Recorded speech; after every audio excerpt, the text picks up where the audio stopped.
আজকে আমরা জানব জালালাইন কিতাবের প্রথম ভাগের লেখক আল্লামা সুয়ুতি রহিমাহুল্লাহের জীবনী সম্পর্কে। আল্লামা জালালউদ্দিন সুয়ুতি রহিমাহুল্লাহের নাম আব্দুর রহমান ইবনে আবু বকর মুহাম্মদ কামালউদ্দিন। তার উপাধি ছিল জালালউদ্দিন।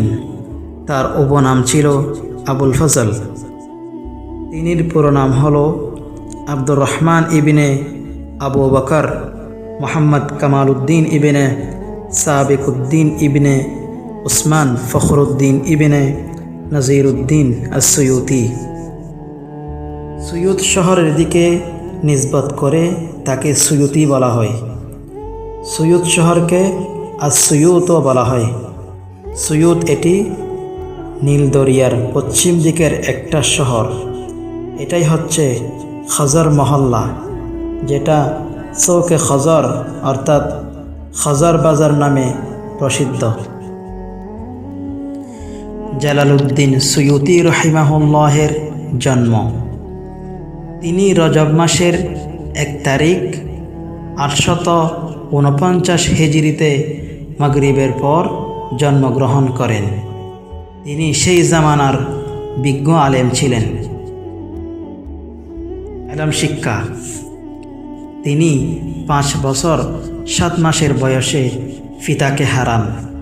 তারপর তিনার দাদা তিনাকে ইলম শিক্ষার উদ্দেশ্যে পাঠান শেখ কামাল ইবনে আল হিমাম হানাফির কাছে। তিনি জালালউদ্দিন রহিমাহুল্লাহের দিকে পুরোপুরি মনোনিবেশ করেন। এমনকি জালালউদ্দিন রহিমাহুল্লাহ 8 বছর বয়সে কালামুল্লাহ শরীফ হেফজ করেন। তারপর তিনি মিনহাজুল উসুল আলফিয়াহ ইবনে মালিক আরও অন্যান্য কিতাব হেফজ করে নেন। এরপর তিনি শেখ শামস সিরাজি এবং শেখ শামস মুরজমানি হানাফির কাছে অনেক দর্শী কিতাব পড়েন। এছাড়াও অনেক উস্তাদের এলম আর ফনের ক্লাসে শরীক থাকতেন। একটি ভুলের সংশোধন। অনেকেই এই কথা বলে থাকে যে জালালউদ্দিন সুয়ুতি রহিমাহুল্লাহ হাফেজ ইবনে হাজার আসকালানি রহিমাহুল্লাহের ছাত্র। এ কথা ভুল, কারণ হাফেজ ইবনে হাজার আসকালানি রহিমাহুল্লাহ মৃত্যুবরণ করেন 852 হিজরিতে, আর আল্লামা সুয়ুতি রহিমাহুল্লাহ জন্মগ্রহণ করেন 849 হিজরিতে। এই হিসাবে হাফেজ ইবনে হাজার রহিমাহুল্লাহ এর মৃত্যুর সময় জালালউদ্দিন সুয়ুতি রহিমাহুল্লাহের বয়স ছিল মাত্র 3 বছর।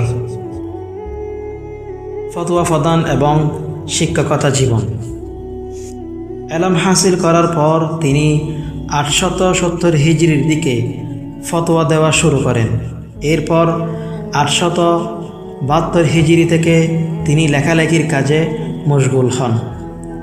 হাসনুল মুহাজারা কিতাবে তিনি লিখেন, আল্লাহ তাআলা আমাকে 7 ধরনের জ্ঞান দান করেছেন, যেমন ইলমে তাফসীর, ইলমে হাদিস, ইলমে ফিকহ, ইলমে নাহউ, ইলমে বয়ান, ইলমে মাআনি, ইলমে বদী।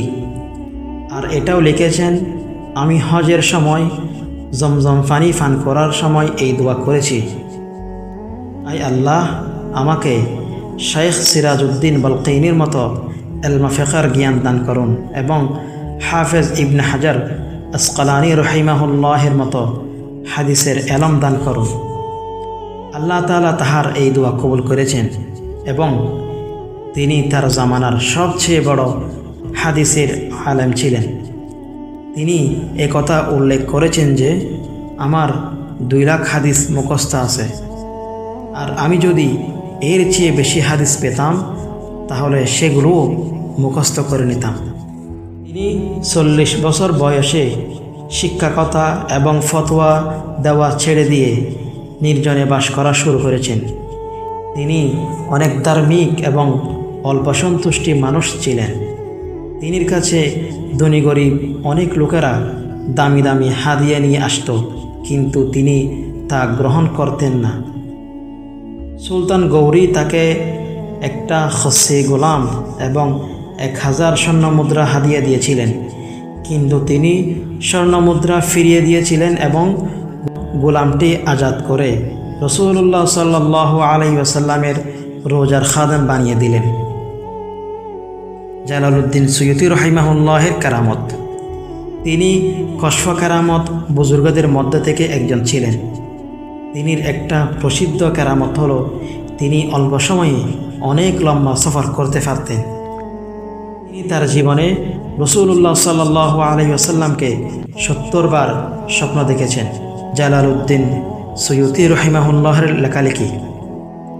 হযরত দাউদ মালিকি রাহিমাহুল্লাহ বলেন, জালালউদ্দিন সুয়ুতি রাহিমাহুল্লাহ 50টির উপরে কিতাব লিখেছেন। তার প্রথম কিতাবের নাম ইস্তাআযা ওয়া বিসমিল্লাহ এবং উলুমে কুরআন সম্পর্কে তিনি আল ইত্তিকান ওয়া বিল কুরআন নামে একটি কিতাব লিখেন, যেটা অনেক প্রসিদ্ধ হয়। জালালউদ্দিন সুয়ুতি রাহিমাহুল্লাহের মৃত্যু।